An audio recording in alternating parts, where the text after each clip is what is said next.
बिस्मिल्लाहिर्रहमानिर्रहीम। अस्सलाम वालेकुम व्यूअर्स, मैं हूं शेफ़ सारा। आज मैं आपके लिए चिकन कोरमा बना रही हूं, जिसके लिए मैंने 3 किलो गोश्त ले लिया हुआ है चिकन का, और इसमें बोटी वाला मैंने कोरमा कट करवा लिया हुआ है। इसके अलावा मैंने जो मसाला बनाया है उसमें हाफ़ केजी से 2-3 प्याज ज़्यादा, तकरीबन 750 ग्राम 3 पाव के करीब प्याज है, और हाफ़ केजी टमाटर है। और इसके अलावा इसमें हरी मिर्ची हैं 8 से 10, 3 से 4 लहसुन अदरक पेस्ट के हैं, 3 से 4 टेबलस्पून लहसुन अदरक पेस्ट है। इसके अलावा सुरख मिर्च है, हल्दी है, पिसा धनिया, पिसा गरम मसाला और साबुत गरम मसाला। तो इन चीज़ों को मैं अच्छे तरीके से भून के अब इसमें दही शामिल करूँगी। हाफ़ के जी इसमें ऑयल है।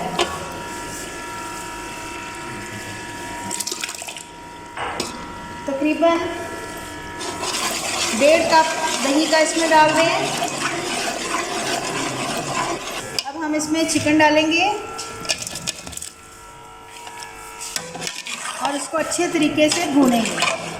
देगी कोरमा हमारा रेडी हो रहा है, थोड़ा सा इसको और पकाएंगे और ये अच्छे तरीके से गल जाएगा गोश्त, फिर हम इसको सर्व करेंगे। चिकन रेडी हो चुका है। सीक्रेट मसाला इसमें डालेंगे, ज़ीरा और धनिया। इसको मैं कोरमा हमारा रेडी हो चुका है। इस पर हम हल्का सा धनिया और ज़ीरा, जिसको मैंने ड्राई रोस्ट कर लिया था और इसको मैंने दरदरा सा पीस लिया है, वो डालेंगे। उसके बाद इसको बिल्कुल हल्की आंच पे 5 से 10 मिनट रखेंगे, फिर ये रेडी हो जाएगा। मज़े का कोरमा रेडी हो चुका है। उम्मीद है कोरमे की ये रेसिपी आपको बहुत अच्छी लगेगी। आप इसको लाजमी ट्राई करेंगे। मिलते हैं अगली रेसिपी के साथ। अल्लाह हाफ़िज़।